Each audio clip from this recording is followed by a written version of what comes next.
Vous êtes là? Eh, je veux vous entendre, moi. Vous êtes là?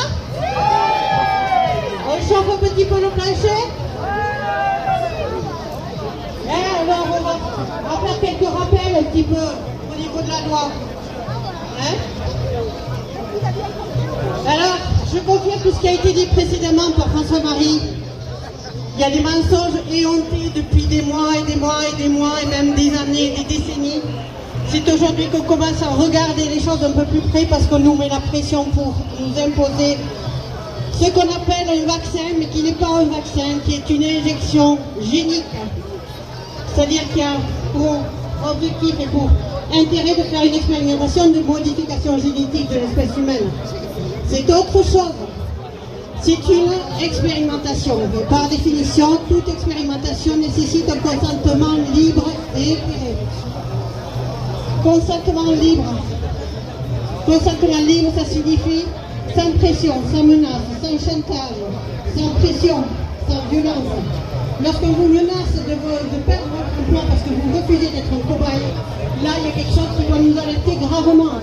Sortez dans les rues, descendez dans les rues, saisissez les tribunaux, ne cédez pas à ce chantage odieux qui est digne des camps de concentration de 1945, et je pèse bien mes mots. Le tribunal de Nuremberg a bien écrit, en noir sur blanc, que les expérimentations sur les hommes étaient interdites, sans leur consentement libre et éclairé.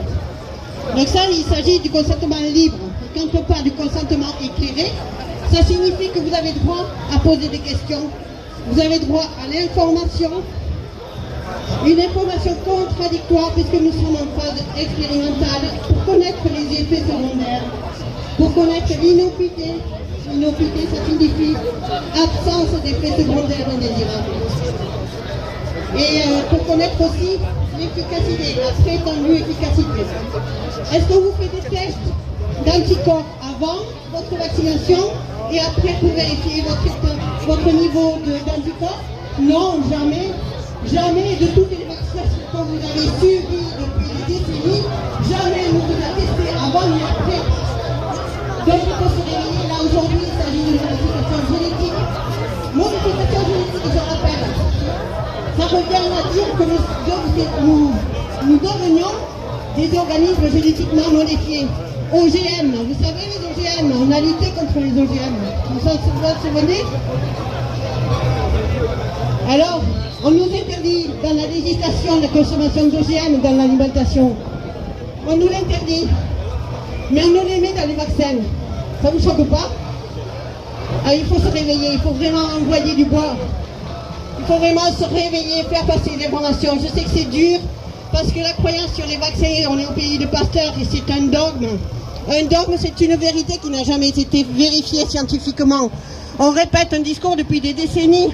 On nous fait un lavage de cerveau et médiatiquement parlant depuis des mois, on a subi les effets radio, télévision, 24 heures sur 24, toutes les heures, toutes les demi-heures, vous avez des publicités pour le vaccin. Soi-disant vaccin, mais ce n'est pas un vaccin. C'est une escroquerie, une tromperie et une violation de vos droits fondamentaux manifestes. Je répète les 4 droits fondamentaux qui sont principalement violés dans le cadre de cette opération de modification génétique de l'espèce humaine. En premier, consentement libre et éclairé, je vous l'ai dit. En deuxième, c'est le droit au secret médical. Personne n'a à connaître votre état de santé en dehors des personnes qui sont impliquées dans le traitement, dans vos traitements, etc. Ok? Ça, c'est le droit au secret médical. Troisième point, c'est le droit au respect de votre intégrité physique. Article 16.1 du Code civil, qui énonce qu'on ne peut pas pratiquer quoi que ce soit sur votre corps et que le corps ne peut pas être objet de commerce.